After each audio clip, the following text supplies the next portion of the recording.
Welcome to a new episode of the EADV Podcast. In this special edition, recorded at the 2025 EADV Spring Symposium in Prague, host Dr. Sarah Walsh speaks with Professor Tzellos, Associate Professor at the University of Tromsø in Norway. They discuss the newly published European guidelines on Hidradenitis Suppurativa, a major milestone in the field. The discussion covers key aspects of HS care, from early diagnosis and severity assessment to improving treatment access, offering expert guidance to clinicians navigating the complexities of HS management. But before we get into it, we are excited to announce you can now register for this year's Congress hosted in Paris and online from the 17th to the 20th of September 2025.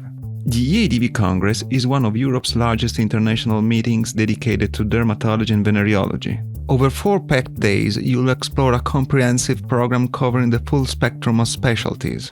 Join delegates from around the globe to exchange knowledge, connect with like-minded professionals, and advance your career. Visit eadv.org/congress to learn more, and see you in Paris. A must-listen for dermatologists and healthcare professionals seeking evidence-based approaches to managing HS and improving patient outcomes. Hello and welcome to this episode of the EADV Visual Podcast. My name's Sarah Walsh and I'm speaking to you from the beautiful city of Prague, where the Spring Symposium of the EADV has just begun. And I'm lucky enough to be meeting today with a colleague, Professor Thrasivoulos Tzellos, who is a consultant dermatologist in Norway and also an associate professor at the Institute of Clinical Medicine in Tromsø, which he's just told me is the most northerly medical school in the world. Quite an honor.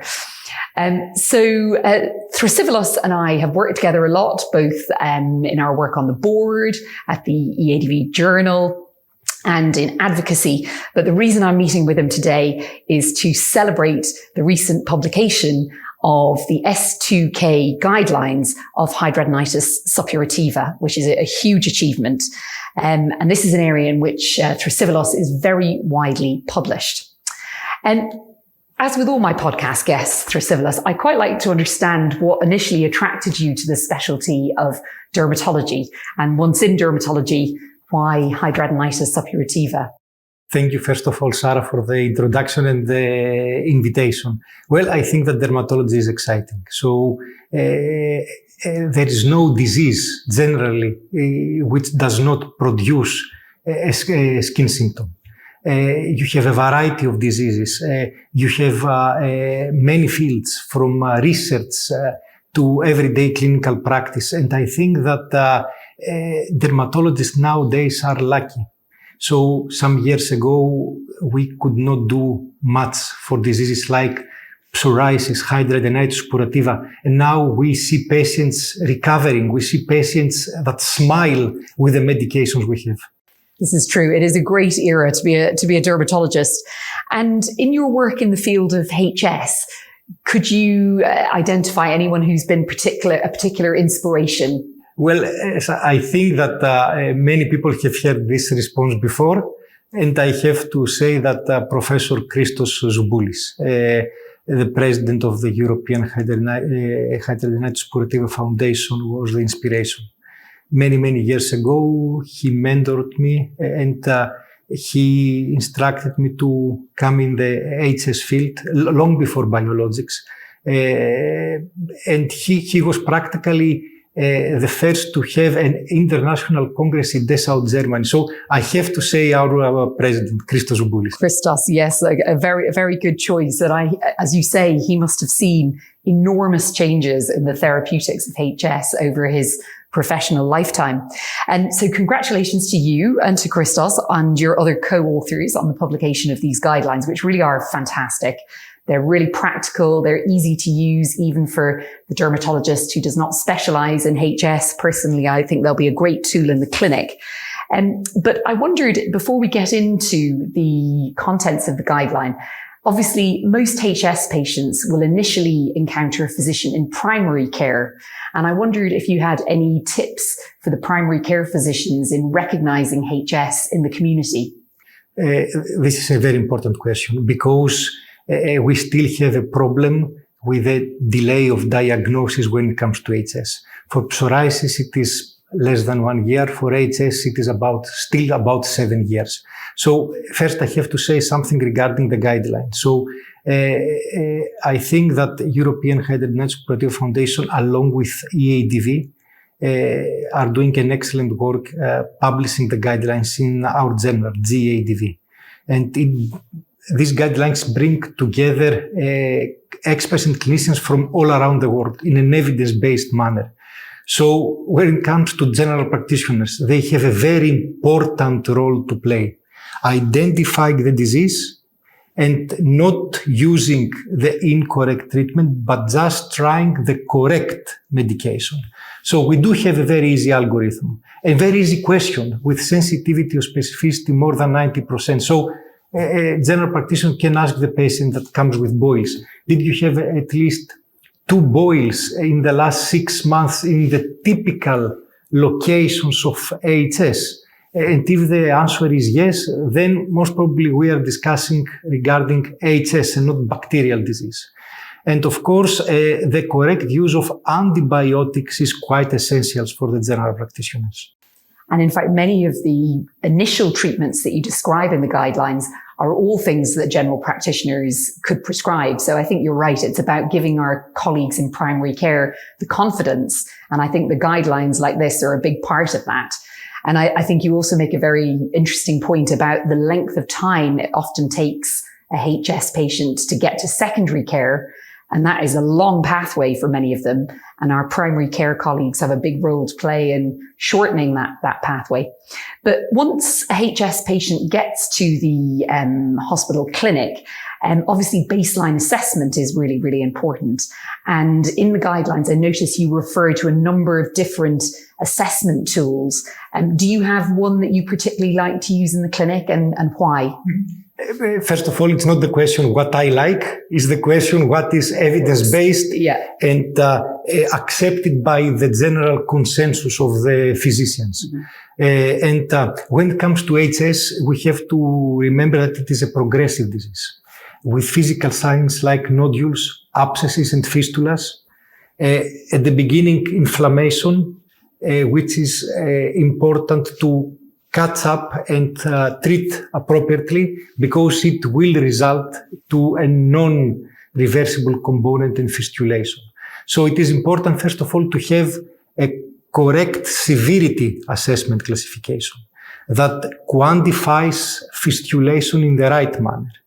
And all evidence point out that the correct classification is the IHS4 classification, the European suggested score, which gives 1 point from inflammatory nodule, 2 for abscesses, and 4 for its inflammatory fistula or tunnel, as we say. And is that tool as good at assessing milder disease and more severe disease? Does it maintain its... Yes. Yeah. So we have a concept in Hidradenitis Suppurativa, the concept of the window of opportunity, like Crohn's disease. And it's not by chance that these two diseases are comorbidities. So practically, this refers to the period where we can intervene with anti-inflammatory treatment and maximize the effect of this treatment. And we do know that IHS4 is the best score to serve the purpose of identifying and capturing this window of opportunity. And so we have really good ways of objectively measuring disease severity. And what about patient-related outcomes? They're very important too. They are very, very important, exactly like all other inflammatory diseases in general. Here, okay, DLQI is important, it is well established, but having HS-related quality of outcomes is very important. Historic is an effort that produced HS quality of life score, which is constantly validated. Pain is an important outcome in HS. So just asking the patient, how much pain did you have the last week? From 0 to 10. Or asking the patient after a treatment. So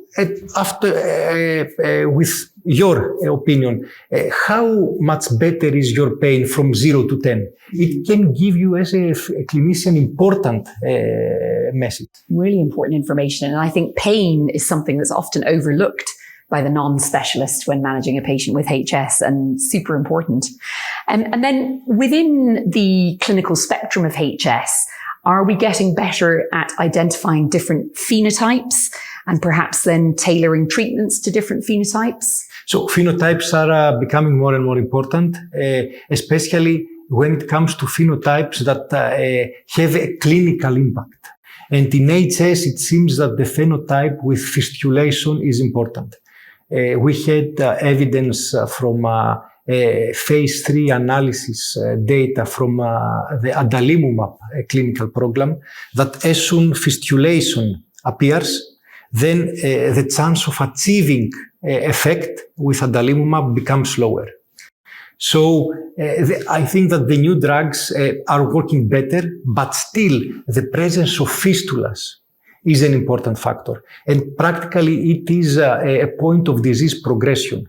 Now, when it comes to disease progression, the European Hidradenitis Suppurativa Foundation has initiated many efforts to identify the right definition. And I think that this phenotype is becoming more and more important.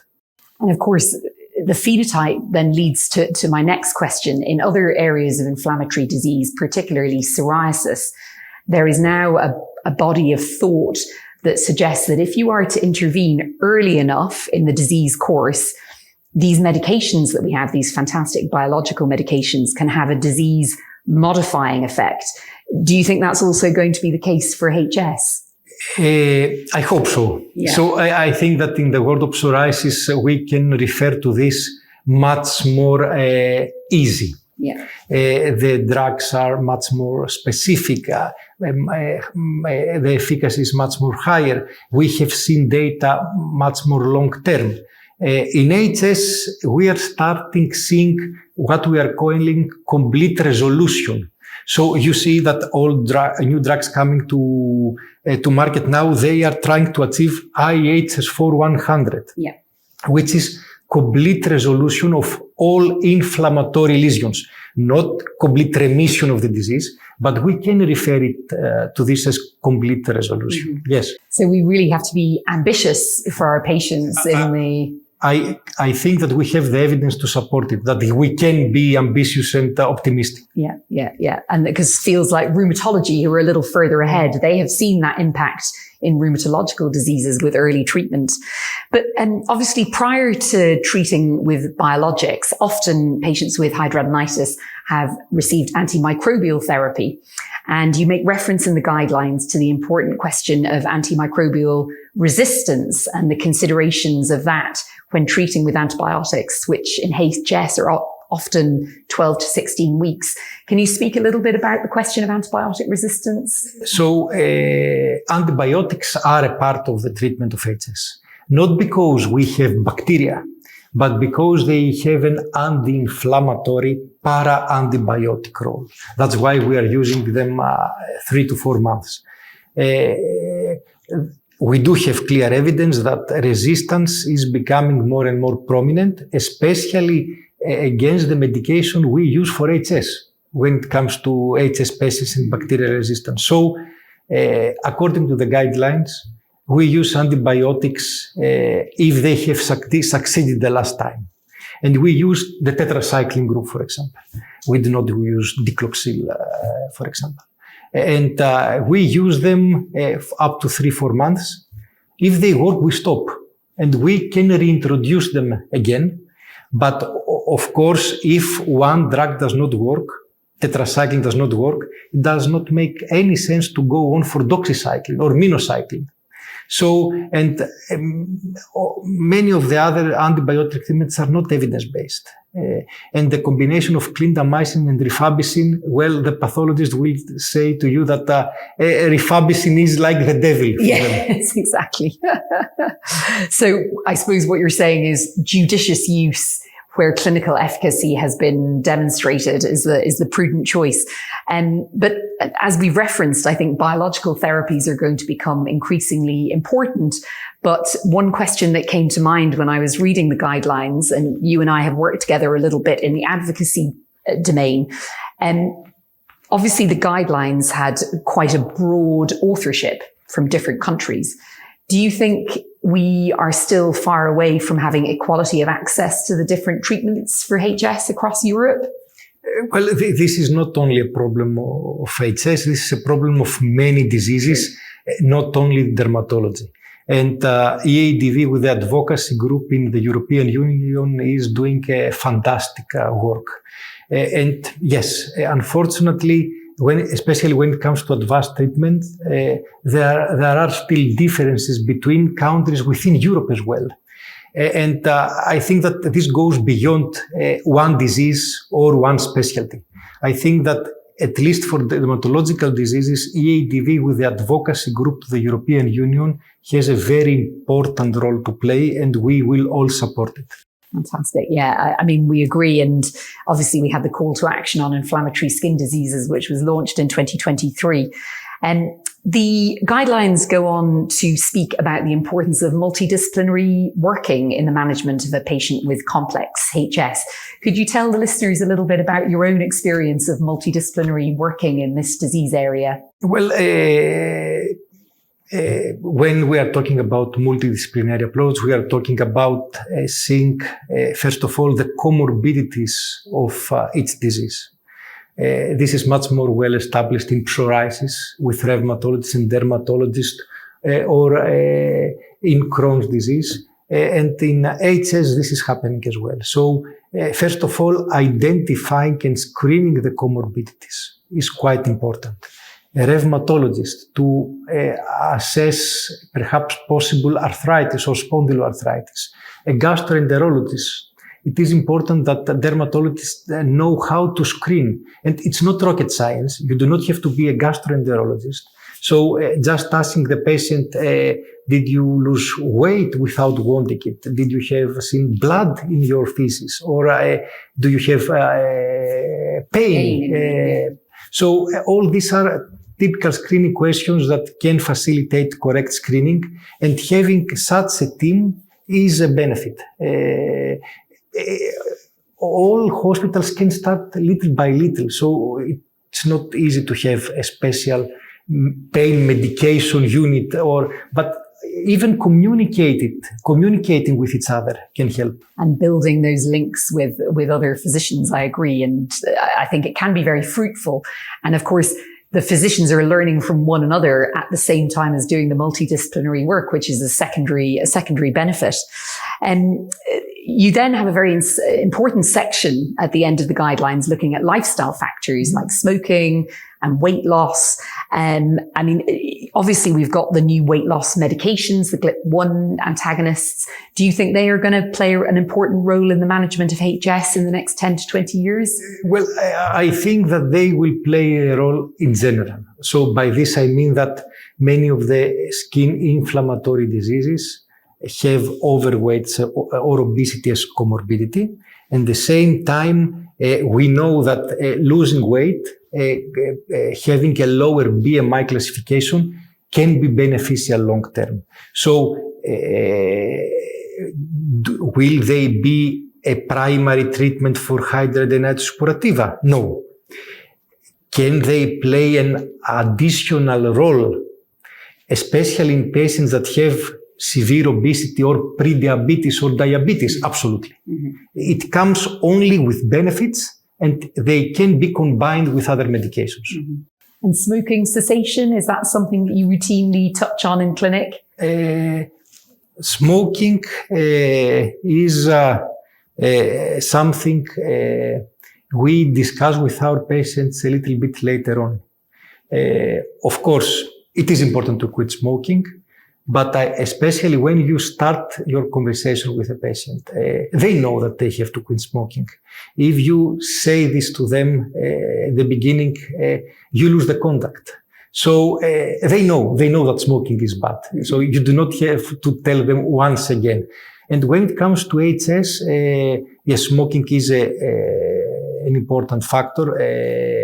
But we do not have the clear evidence that quit smoking is beneficial, at least for HS. Mm-hmm. So I do not do this type of conversation at once, at the beginning with my patients. But more once you've established rapport with them. So finally, over your time, your professional career working in HS, you've obviously seen enormous changes in the domain, particularly therapeutic. Is there any particular patient story or journey that has stayed with you and had an impact on you in this work?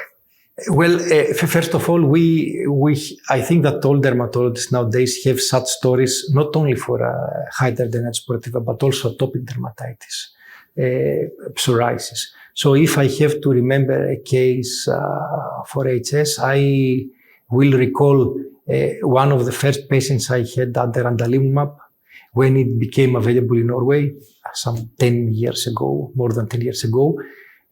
About 20-something years old. She could not work. She could not have sexual contact. And after starting with adalimumab, 6 months after, it was a completely different person. She was smiling. So she had minor headaches, possibly as a side effect. But she said to me, I would never consider stopping this medication. But you're right. It's such a privilege, isn't it, to witness those transformations when they occur. And I'm sure that it made all the hard work of writing the guidelines worthwhile for those moments. Thrasivoulos, it's been such a pleasure to chat to you about an area that you're so knowledgeable about. And I'm sure the listeners will have derived a huge benefit from it as well. So thank you very much for joining me today. Thank you, Sarah, for the great discussion. We would like to give a special thank you to all our listeners. If you haven't already, make sure you subscribe on Apple Podcasts, follow us on Spotify, or otherwise find us on any major podcast provider. We appreciate you joining us and look forward to presenting more interviews, research, and other topics of merit. Until the next episode, take care of your skin.